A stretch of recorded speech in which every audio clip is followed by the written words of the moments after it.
Well, hello there. My name is HW, and thank you so much for watching Tone Junkie TV. And my friends, what you just heard there at the intro was a couple of EQs that I have on that 335 guitar, and we were listening to the 67 Lohman B3. And we're talking about 3 EQs that I cannot live without. These are 3 must-have EQs, and they're free from Tone Junkie. And I've done similar things in some other videos, but I want to give you these free 3 EQs.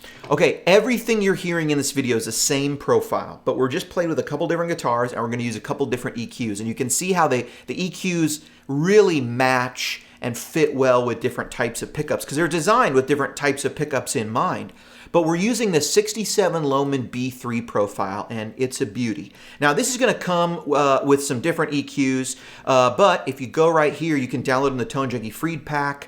It's Tone Junkie Tone Tools, and these are all the effects that we're building in for free for you to just start building performances, presets, all that stuff. Okay, enough talky, HW. Let's get to it. In this first clip, what we're going to do is show you with the 335 again, we're going to show you how it sounds with no EQ, and then we're going to use what we call the no mud EQ. Now, the no mud EQ is right here, and it's actually designed for humbuckers, especially in the neck. Thicker PAF style humbuckers that can sometimes have a problem of getting muddy. If you have a Les Paul and you feel like the neck is muddy, come in here and try this EQ. Okay, I just want to run through this real quick. We're cutting the deeps, 80 hertz. We're cutting 160. We're cutting fullness. We're cutting low mids. And then we're leaving the high mids alone. And then we're boosting treble, boosting presence. Okay, here's the point. We're boosting everything above kind of the halfway point, which is sort of like high mids. Fullness, low mids, bass, all those things need to come back. Muddiness is created when too much bass goes into a gain stage. If you're still muddy after you put on this EQ, just lower some more of these. Lower the fullness more, lower 640, you know, the low mids.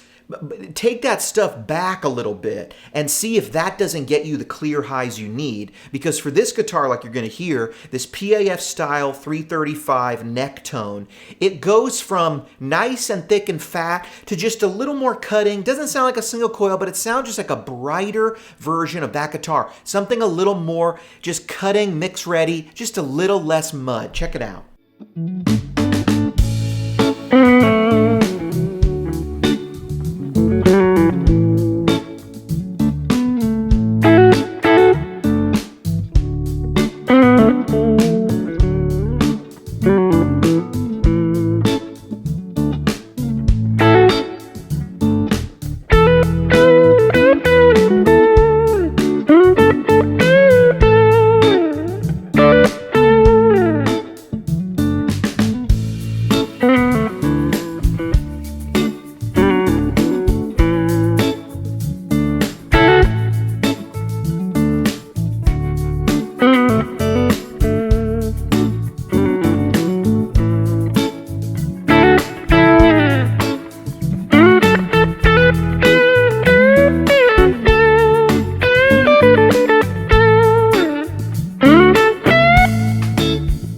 Okay, to me that sounds better. I like having it a little brighter, a little less thick, and it just lets the guitar sit there. It still sounds like an airy 335. It doesn't sound like a single coil, but it still sounds really good. Okay, next EQ is fatness. And by the way, no more mud and fatness both say pre because they're meant to be used pre-amplifier, a pre-tone stack, if you will, or pre-stack section on the Kemper. So keep that in mind. We're going to get to a post one, which we've already done a video about previously. But fatness, this is going to be used for thinner guitars, maybe Strats on the bridge, Tellys, or just any single coil guitar, Jazzmasters, even just a thin sounding P90 maybe. You know, Fender style P90s are sometimes a little thinner than Gibson style ones.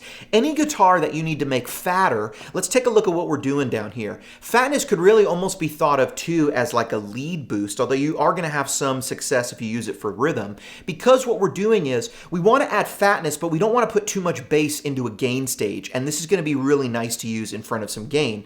Like I said, we're only using a bassman like kind of on 4 or 5 right now, so it's not very gainy, but what we're doing is we're actually decreasing some of the lows some of the deeps, as we call them, at 80 hertz. These are your deep frequencies. And then some of our bass around like 160, we're actually decreasing those too, because we don't want to introduce mud, we just want fatness. And to achieve that fatness, we're going to get a little bit of push at the fullness range, what I call fullness, which is 320. And then in the low mids, around 640 on our EQ here, I'm boosting a lot, 4 decibels. That's a pretty big boost. And then high mids, same thing, 4.5 decibels. This is going to start giving us more mid honk, more really nice just honkiness that's going to cut through and just be fatter and thicker. I'm actually cutting a bit of treble because if you're putting this on a thinner guitar like this Tele that I'm about to show you, you already have plenty of treble. You don't need those extra frequencies. So I'm actually cutting it 3.8 decibels. That's a pretty healthy cut. I'm bringing the presence back about 2.3, and then 10 hertz. 10 kilohertz, sorry, 10,000. This is going to be where you get a lot of that like harshness, cymbally, really, it's those airy frequencies. The Tele's got that extra high end thing in spades. So we actually want to bring some of that back to not get harsh. And so that's really important. Check out this fatness EQ. Listen to the Tele how it sounds at first. It sounds thin because it's not a very gained up profile. But as soon as you put that on, you have this thicker, fatter quality that even though it didn't get dirtier, it's just fatness.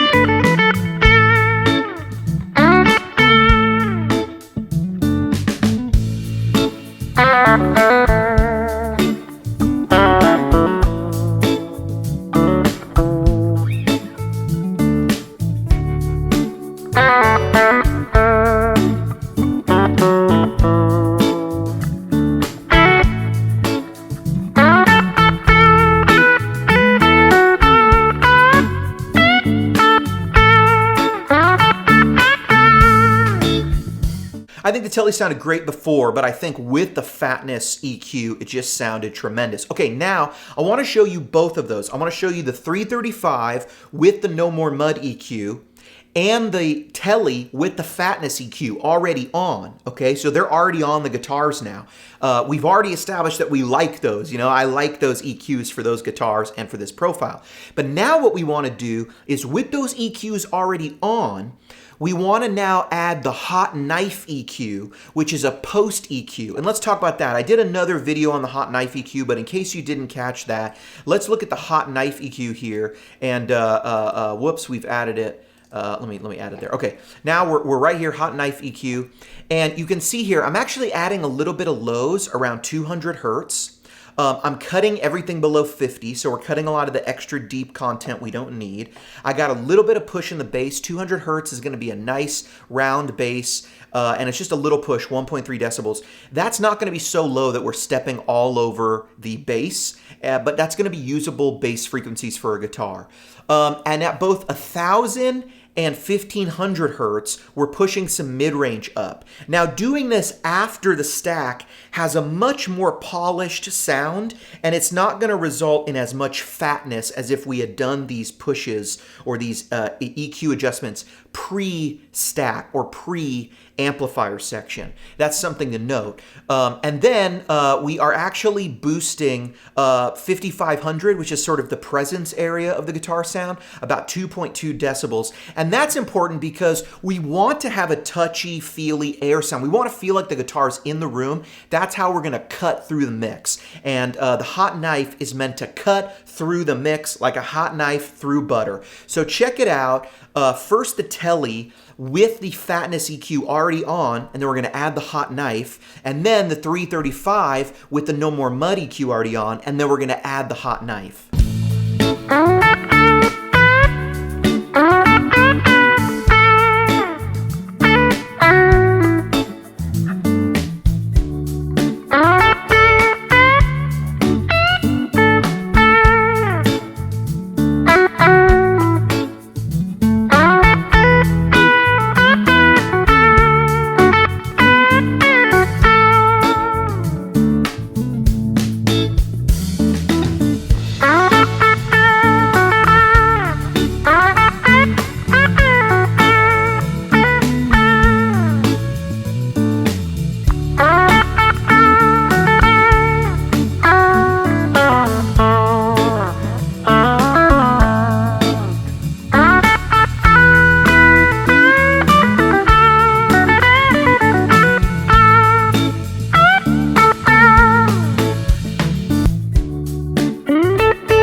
Dudes, I don't know about you, but to me, these sound great. The Hot Knife EQ is like kind of what I would want to really put this in a mix. Now, this is just a rough mix. This is a backing track of like a Mayer-esque type thing, you know, and then I'm just throwing the guitar on top. But you can hear how it sits differently with these instruments. And none of these examples sounded bad, but you can hear what these EQs are doing in the pre-amp, you know, pre-stack area of the Kemper, and then you can hear what that Hot Knife is doing to really just polish things up.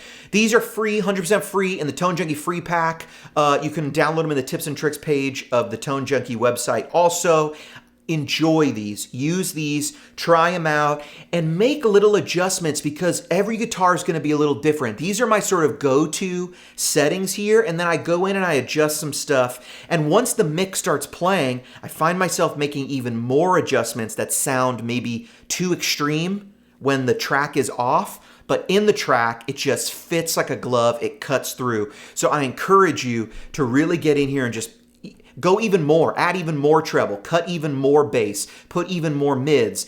Experimenting while a track is playing, experimenting while you're in the mix is the #1 thing you can do to get better tone. These are 3 essential must-have EQs for the Kemper. I hope you enjoy them. If you got something out of this video, like, subscribe. Thank you so much. My name has been HW. HW.